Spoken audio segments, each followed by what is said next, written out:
Hello সবাই। তো আমি চুলে এরকম বেনুনি করে নিয়েছি এবং আমি এতক্ষণ অঙ্ক প্র্যাকটিস করছিলাম এবং একটু অন্যান্য জিনিসপত্র নিয়েও পড়াশোনা করছিলাম। তো এই অঙ্কের বইটা হচ্ছে এনসিইআরটি অঙ্কের বই। এই দেখুন, এনসিইআরটি অঙ্কের বই এবং এটা বেশ ভালো অঙ্কের বই, আমার খুব পছন্দের। হ্যাঁ, কিন্তু হ্যাঁ মানে ইজি টু মিডিয়াম লেভেলের অঙ্ক আছে, মানে ক্লাস 7 এর জন্য। আই থিঙ্ক এটা ক্লাস 8 এর অঙ্কের বই। তো ইজি টু মিডিয়াম লেভেলের অঙ্কের বই, কিন্তু এটা মানে না তো অতটা ডিফিকাল্ট, না তো খুব ইজি, এটা মাথায় রাখতে হবে। এবং যারা যারা অঙ্ক প্র্যাকটিস করছেন তাদেরকে আমি বলছি যে এই বইটা অ্যাকচুয়ালি খুবই ইম্পর্টেন্ট। ঠিক আছে? তো আমি নেক্সট যেটা নিয়ে বলবো সেটাতে আসি, এই যে এই বইটা যেটা আমি রিভিউ করছিলাম।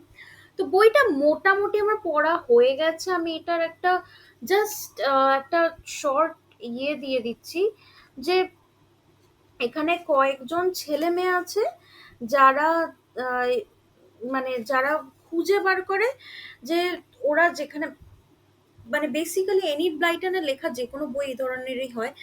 একটা গ্রুপ অফ ছেলেমেয়েরা, মোস্টলি 5 জন থেকে ম্যাক্সিমাম 10 জন, তারা কোথাও একটা ঘুরতে যায়, কিছু একটা খুবই অদ্ভুত কিছু একটা খুঁজে পায় এবং সেখান থেকে ওরা একটা খোঁজ, মানে একটা অ্যাডভেঞ্চার শুরু করে, এবং অ্যাডভেঞ্চার ছাড়া জীবন তো বৃথা। তো অ্যাডভেঞ্চার শুরু করে এবং অ্যাডভেঞ্চার করতে করতে ওরা বুঝতে পারে যে কিছু একটা গন্ডগোল আছে। ওরা তখন আহ, একটা একটা গুহা খুঁজে পায়, যেখানে ওরা দেখতে পায় যে কিছু একটা যেন এদিক সেদিক হয়ে আছে। তো সেই গুহাটার থেকে ওরা যখন মানে সেই গুহাটার ভেতরে যখন ঢোকে তখন ওরা দেখে যে একটা, ওই জিনিসটাকে কি বলে, একটা স্ট্যাচু, অনেক কটা স্ট্যাচু, এবং স্ট্যাচুটা অনেক জুয়েলারি, অনেক গয়নাগাটি পরানো স্ট্যাচু, এবং ওরা দেখতে পায় যে ওখানে ভিতরে একটা কাপল থাকে। তো কাপেলটা ওখানে থাকে এবং কাপেলটার একজন নাতনি ছিল, সে মারা গেছে। তো নাতনিটার জন্য ওরা এখনো দুঃখ পায় এবং ওই ছোট ছোট বাচ্চা ছেলে মেয়েগুলোকে দেখতে পেয়ে ওরা খুবই হ্যাপি হয়। তো আমি তারপরে আমি আরো অনেক, পুরোটাই বলে দিতে পারি কিন্তু বলবো না, সাসপেন্সটা আমি রাখবো। তো ওরা অনেক কিছু খুঁজে পায় তার মধ্যে, এবং ওরা কি করে, ওরা বলে যে ঠিক আছে, আমরা একটা কাজ করি, আহ, মানে আমরা আরেকটু ইনভেস্টিগেট করি, এবং ওরা অনেক কিছু আহ, মানে পুরান পুরান পৌরাণিক জিনিসপত্র খুঁজে পায়, মানে অনেক আর্কিওলজিক্যাল রুইন্স যেরকম হয় সেরকম জিনিসপত্র খুঁজে পায়, এবং সেখান থেকে ওদের একটা অ্যাডভেঞ্চার শুরু হয়। এবং এখানে সব থেকে মজা হচ্ছে ওদের কিকি নামের একটা প্যারেট আছে, যেটা হচ্ছে যে একটা প্যারেট, যেটা সবসময় ওদেরকে নকল করে, মানে যাই বলে ওদেরকে নকল করে এবং ওদের কথায় কথায় কথার উত্তরও দেয়। তো যাই হোক, এবারে আমি যেটা বলতে চলেছি সেটা হচ্ছে যে আমি এখন আপনাদেরকে বেশ কয়েকটা ভূতের গল্প শোনাতে যাব, কারণ আমার একটু বোরিং লাগছে এবং আমার খুব ইচ্ছা করছে যে আপনাদেরকে আমি আহ, একটু নানা রকম গল্প করে শোনাই। ঠিক আছে? তো stay tuned. Hello everyone. So I have completely oiled my hair and I am going to review this book.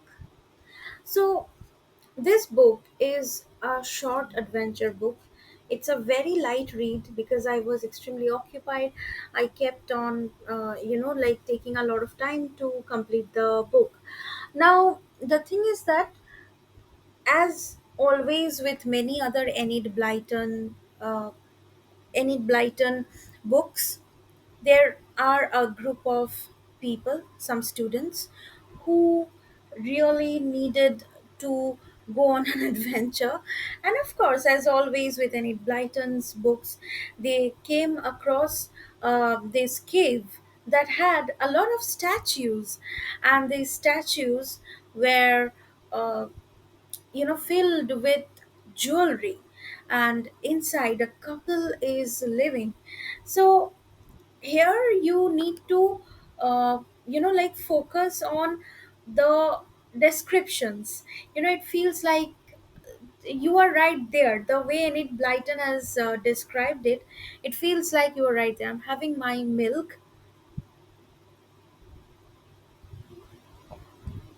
So this is pretty much all about it. Now, as they go on with the adventure, they notice that there are some historical ruins that has something very odd going on. There are some odd people visiting the caves and the valley around it, something very suspicious. Some people, probably con men, are visiting the ruins. What is it? So they get onto an adventure, and this book has a jet plane, has a plane, as has a person who can fly that plane, and there is a parrot who copies everything you say. So yes, you gotta read it. Stay tuned for more.